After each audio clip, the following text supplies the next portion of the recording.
Watch it kick me out when it starts again, like it does every week. That would be really funny. Hi, everybody. Welcome to Views from the Bridge, your second favorite podcast about the Philadelphia Union. Guys, it hasn't been true this year, and I'm conflicted.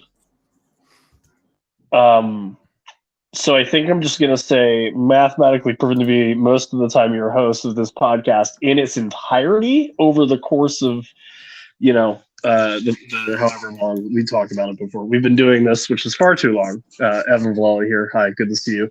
Good to be seen. I'm surprised he doesn't have a 3 foot by 5 foot just flag that says MLS season pass behind him. It is Chuck Booth. No, it is much more important to have the actual background that I have of Black Panther, Camden Yards, and then Yeah. Are any of those available on Apple Plus? Is that where the cross plug is coming this week? Well, the funny thing is sometimes the Orioles do baseball.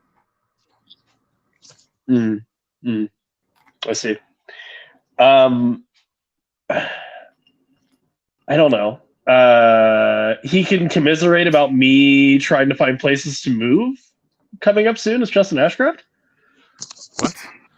I don't know what that means, but I'll take it. I'm here. Yeah, you are. The pod, doing the thing.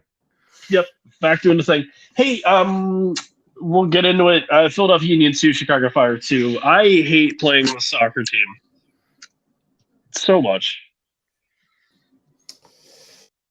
Yep. I don't have it. I really don't have anything to say because, something that talked about last week is that playing the Revolution. If you had to pick teams that Union play, the Fire are Montreal number 2. See, the thing, Montreal's weird. Or in Montreal because then I have to watch them play soccer on carpet. Yeah. Like, no matter which location. It's just gross. Yeah. Yeah. At least their kits are better this year, and their logo is not as bad as it was. Because there was that stretch where they had really bad logo and not good kits, and then you had to watch them play in those, and it was a whole thing. Yeah, I mean, it is what it is. It is what it is. It's not a fun matchup for sure. Yeah. And stop me if you've heard this before. Bad first half, and then much better 15-minute second half. And it's a draw. They started off slow? I can't imagine. I haven't seen them do that yet this season. I don't even know if you can call this they just not waking up for 45 minutes.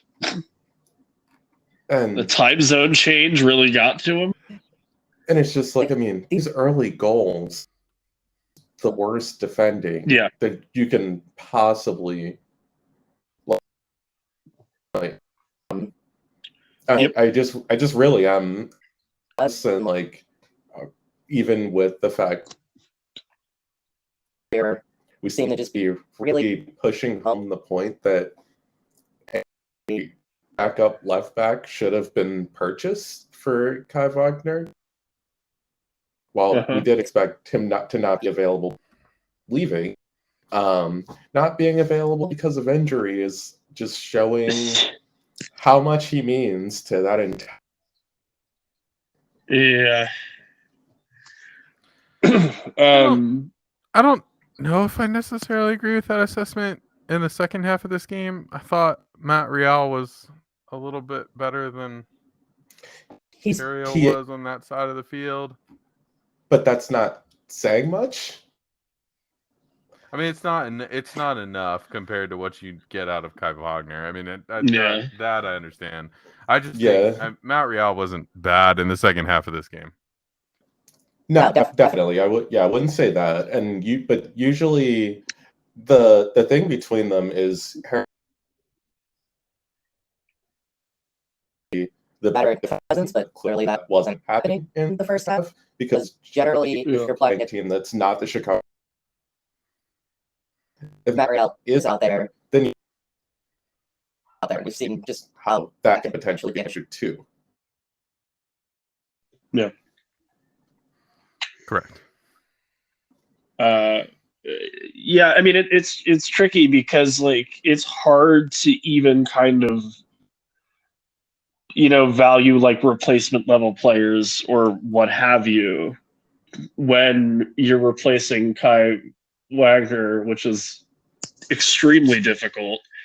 And then your two choices are like Nate Harriel, who's supposed to be like the defensive defender out of those two guys, I guess, and then Matt Rial, who is a prolific striker in USL Championship. So I don't know. And don't forget what on a dime. Yeah, or whatever that is.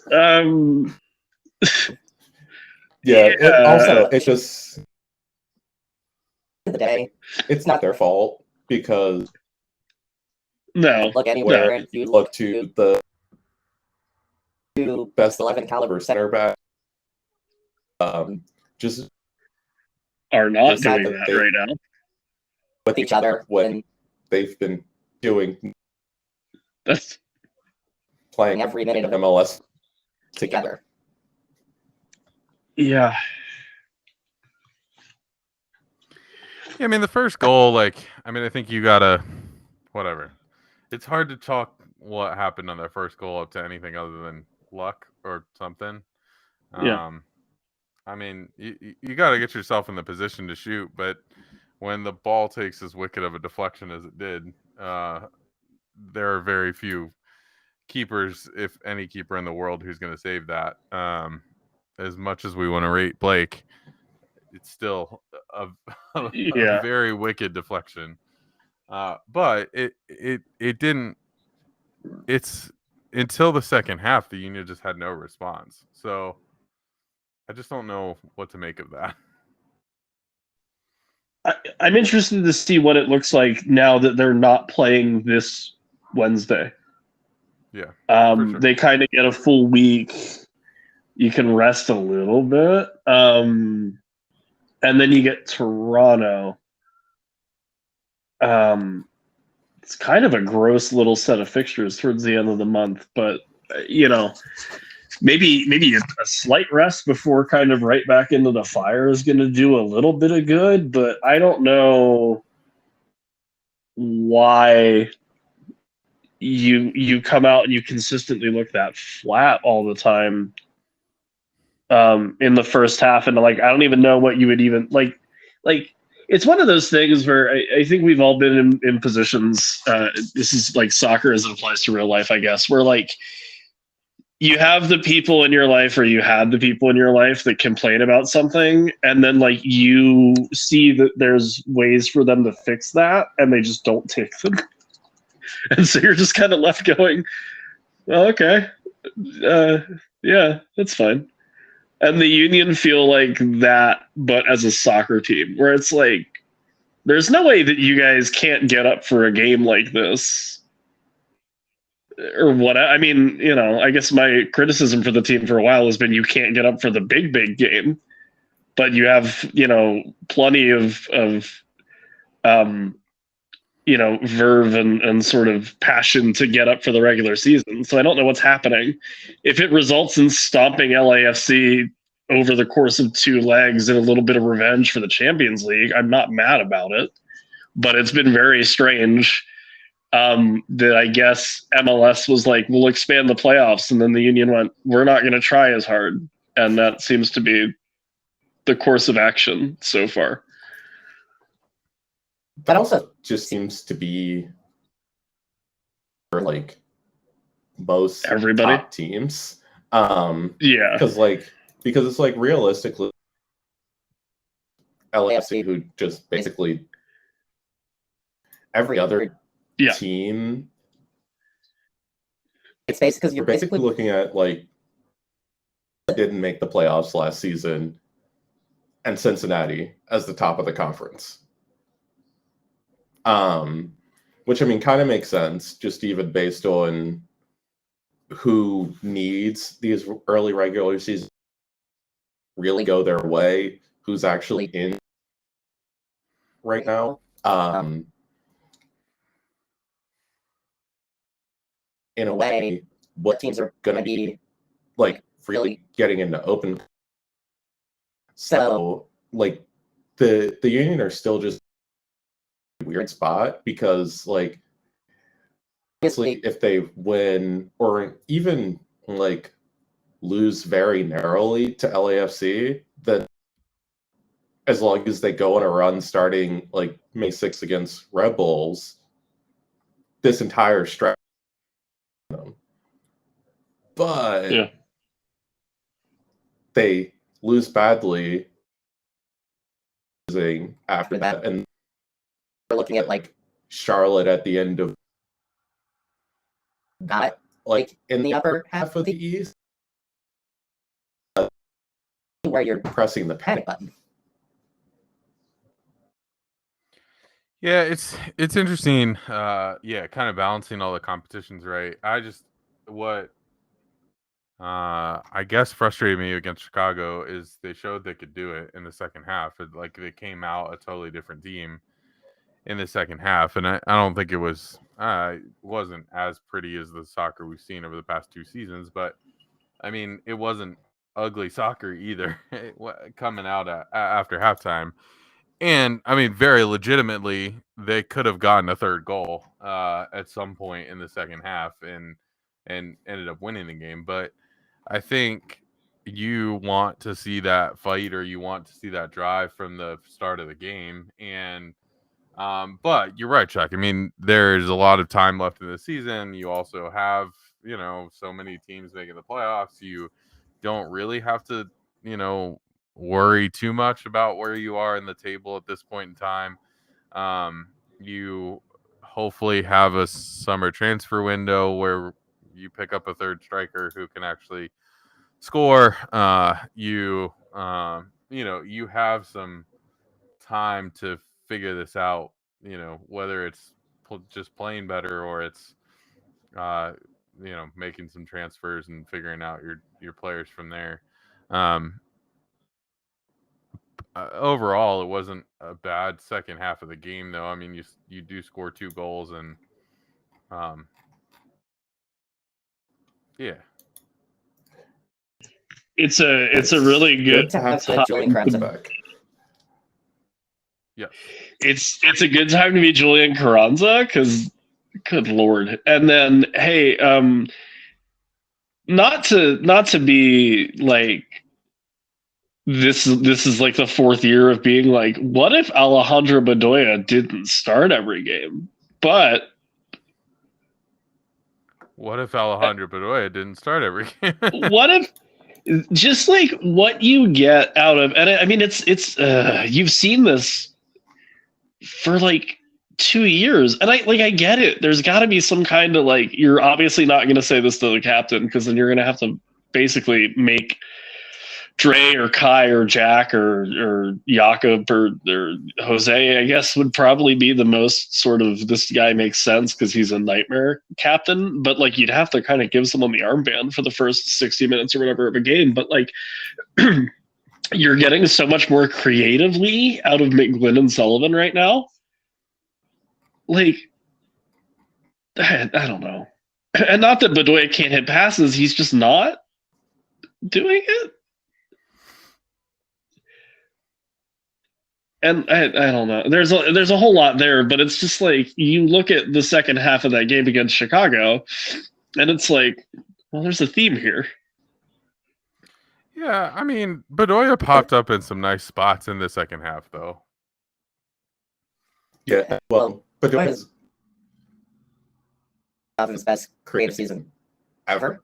And like I get the like sitting him sometimes, but it's a lot harder to sit your captain when people already aren't doing their jobs.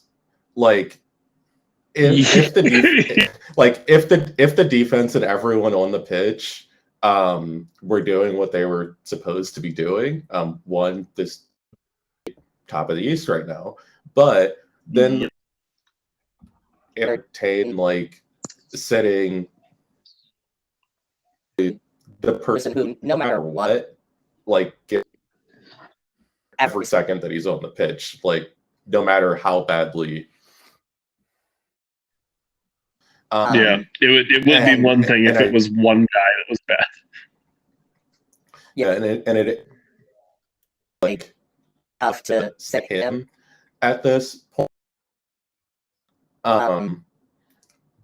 But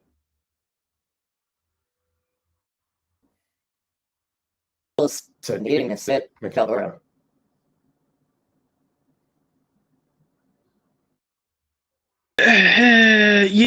Yeah. Well, I mean, the problem is he can't because like Chris Donovan is not going to strike fear until I'm piling on him sure. I mean, defensively, you already get from Clint Sullivan. Yeah. But what do you when he has the ball at his feet? You just change for it. No, you don't necessarily have to. You just put Clint Sullivan there and let him float. Yeah. I'm a big fan of the kids. Get the kids on the field. This is not a long-term solution at all. Yes. I think the long-term solution brought up earlier. The long-term solution is the fact third striker on this team, and that's a problem. But one of your stars isn't. They still need to see the bench. It's true. I agree with you. I don't know. I'm not sure what you're actually getting out of Mikel Ura at the moment. I think that he just doesn't seem to have the chemistry with the rest of the team that he used to. He's not popping up in good spots. He's actually probably, in some ways, both against Atlas and this game, like actually hindering Carranza a little bit, in the sense that he's kind of running into the spaces where Carranza needs to be or wants to be. And so either they need to, it's kind of, I mean, it's what's happening on the other end of the field. I mean, as an Elliott need to get back on the same page, and they're clearly not at this point in time. And I think Carranza and Ure are the same way. Like both of them need to get back on the same page and try to figure out how they're communicating and where they want to be on the field and start watching some tape and everything else. And I think it's, on the other, it feels like Glesnes is stepping a lot where he doesn't need to step, and then he's putting a jacket in bad spots. And so I think sort of the same way. I mean, it feels like Ure's trying to do some stuff, but he seems to put Carranza at bad spots. So it's all communication, I think. I don't think it has anything to do with talent still. I mean, I think Ure still has speed. He still has a big body that he can use and all of that. I think he just needs to figure out where he needs to be on the field and what that looks like. Is it one of those things where because you don't have a legitimate third striker, like a Corey Burke, just like any like Teal, but just someone that you could bring off the bench that's like that guy just scores goals. Like great, awesome, thank you. Are you waiting for teams to start really defending Carranza and then hope that Ura kind of comes along because he sort of gets open by existing, and you're playing it out that way, and then he gets a goal or two because he just has so much space and he eventually finds it because he goes, well, there's three guys there, let me go over here. And then it kind of balances out that way. Because you have a third center back in Damian Lowe who can fill in, who can play a game, who can do well. And that sort of applies your hey, you got to do better because this guy gets it and is playing better than you are, Jack or Jacob, depending on the week. You don't have a guy that can come in and go, oh, there's space there, I'll go there, to put pressure on. And it would be the same thing if Carranza wasn't performing, but Ura's just not finding holes or doing any of the things that he was doing last year.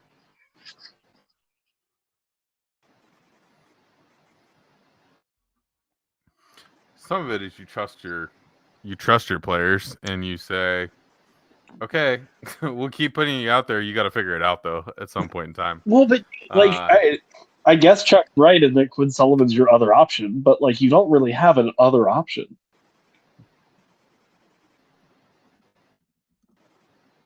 You don't.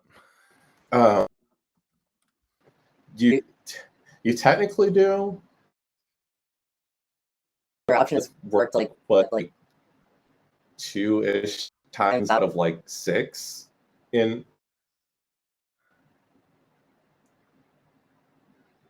Because yeah, really, he's done some really stupid stuff with the ball. Yeah, I mean,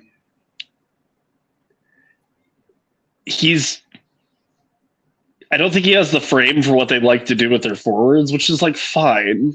But he also like just hasn't, when he's started, he hasn't struck me as a guy that it's like, oh yeah. Like 90 minutes of that's going to work. Like it's very that Ilsinho mold where it's like, he's going to come in for 25, 30 minutes. He's going to break guys down. He's going to do some cool shit. And like, if it works, we win. And if it doesn't, we like draw or lose, but at least there was like cool shit. Also, like, It's got the back three,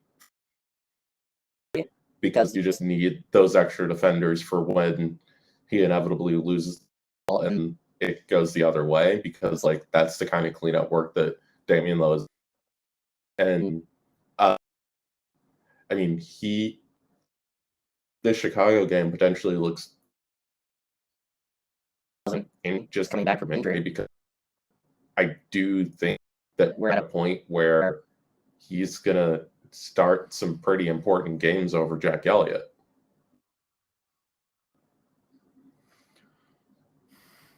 Yeah, I think you have some other options too on this team. Like, I don't know, against Alianza, like Pereira looked pretty good, and we haven't seen him again since then. And that, you know, that's just another midfielder who can help you out at times when Leon Flock's not performing and Bedoya is tired. So, you know, this team doesn't feel that far off. That might be the frustrating thing, is the team doesn't feel that far off. But it's like, can you get there? Can you get it over the hump and get the right players on the field? Like, and that's all Jim, you know what I mean? Like that's what it is. And so, how do you figure that out? I'm not sure. That's Jim's job. I mean, it's close because it really is just do what you do in the league, because it's better. Even though it's weird and took a lot to get there, it's still. Yeah. Hey guys, this game would have been 3-2 if Jose Martinez's shot wouldn't have hit the crossbar, or I mean the goalpost. If I wasn't really worried about like the consequences of what would happen or what I would have to agree to, I think I would take the mantle and make Jose Martinez my Regatas. But I think that if I was like, he's never going to do it, and then he scored, he would find me in my seat in the stadium and beat me. Or at least, I don't know, have a very I told you so, you're wrong colored celebration. And then, I don't know, like Stu Holden or Danny Higginbotham on MLS Season Pass would have to be like, yeah, well, you know, he deserved it. And it would just be shame upon my family. So I'm going to not say that. But, you know, there's a world where I think it happens. And it's more fun because, like, I think Paul was being lazy because Ray Gaddis never really got that close. This, I think, every week is like, oh, maybe, you know. And for every time he puts it into the Delaware, there's one or two where you're like, ooh, hey, there it is.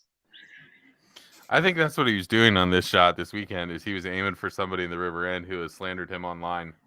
And he was literally trying to kick the ball through the net into somebody in the River End. So really what we're saying is that I need to sit closer to the field, if not on field level, but behind a goal.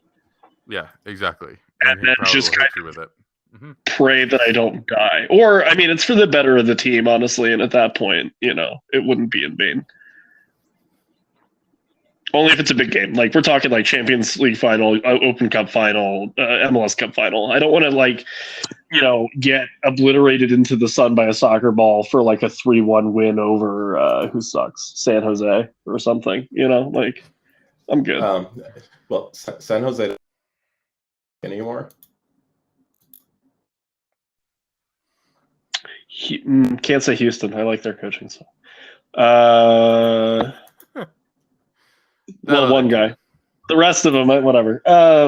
Actually, I want Houston to be bad enough that Ben Olsen gets fired. I know that sucks because he's nice, but there's an ulterior motive there. Anyway, also, I don't want like a friendly to be.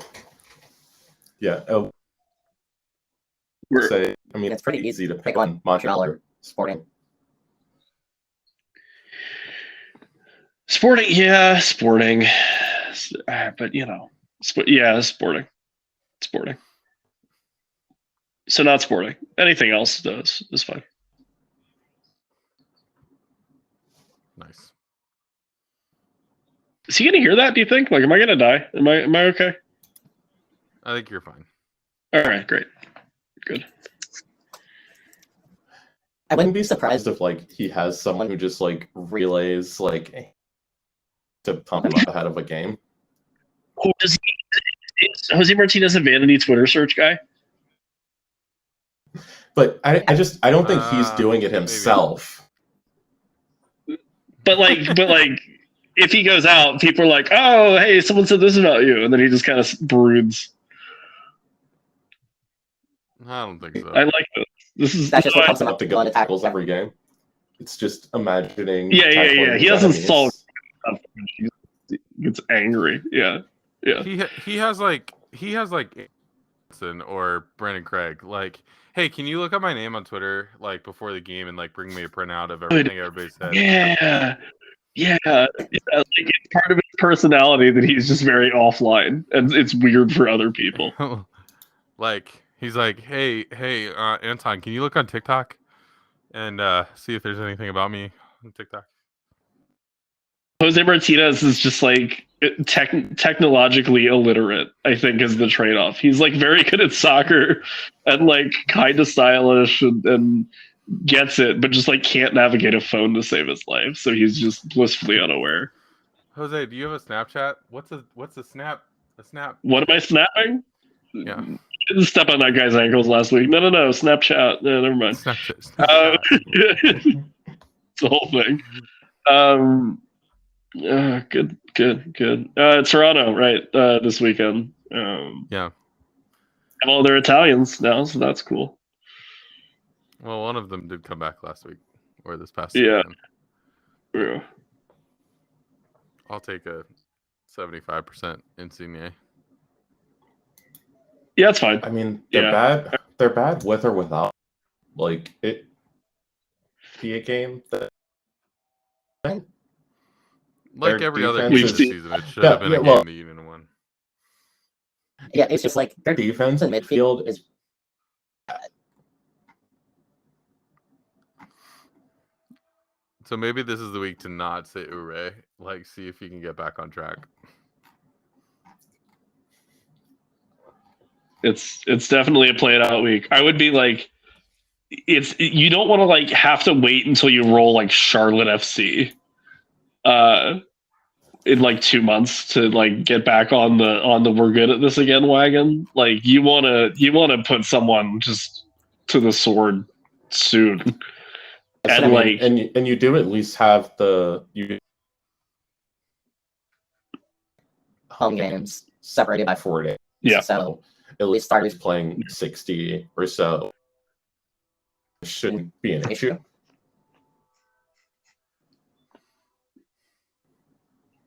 It is pretty nice of MLS to not schedule. Like I was surprised that there's like nothing scheduled between both legs. For back-to-back against LAFC. Well, didn't I hear something about them saying that? Like they went through with each of the teams and said, like, here's a good weekend that you might want off, or here's some options. And so the union said, yeah, we'll take that one because we'll probably be in CCL. They kind of took that one as their like preferred bye week or whatever, and it like worked out just great for them. Actually, I wonder if LA did. Hey, I don't know enough about their schedule. I don't care enough right now. The only reason they're getting behind is because they're pushing back El Tráfico. No. Oh, true. It is really the imbalance of having a week off at some point, and forgot that it's just a natural week that the union wouldn't have a game, and there it is. Yeah, the LAFC does not have off. They go to Houston on the Saturday night between the two legs. Interesting. Well, if Brendan wants to help out a little bit, that'd be great. Yes, they're just going to be traveling in triangles because coming from LA to LA. Yep. Nothing wrong with that. After a home game against Nashville too. It's not like they don't walk apart. Hopefully it matters. Philadelphia Union 2023. Hopefully it all matters. Oh. That's a beautiful. It's romanticism. It's existentialist MLS season for the Philadelphia Union. Hopefully this all matters. It's gorgeous. Hey, I'll take. Make a tifo out of that, like just very big letters. Just hopefully this matters. There you go. I love that. Well, that's about it, I think. Yeah, honestly, that should be the I'm gonna stop. That should be the back neck tag next year. Hopefully this matters. If that's for the podcast, it definitely doesn't. No. Of course not. Jeez. Nothing we do matters, Justin. We're just people sitting in places talking in the microphones. It's all about the team, and then we just react to that. And do we change anything that they do? Yeah, obviously. But, we can't just come out and say that. Says who? I signed. There's an NDA about the kind of backstage pull we have with the first team. Like, I don't want to put Paul on blast, but like he's the reason Fang has arms and legs.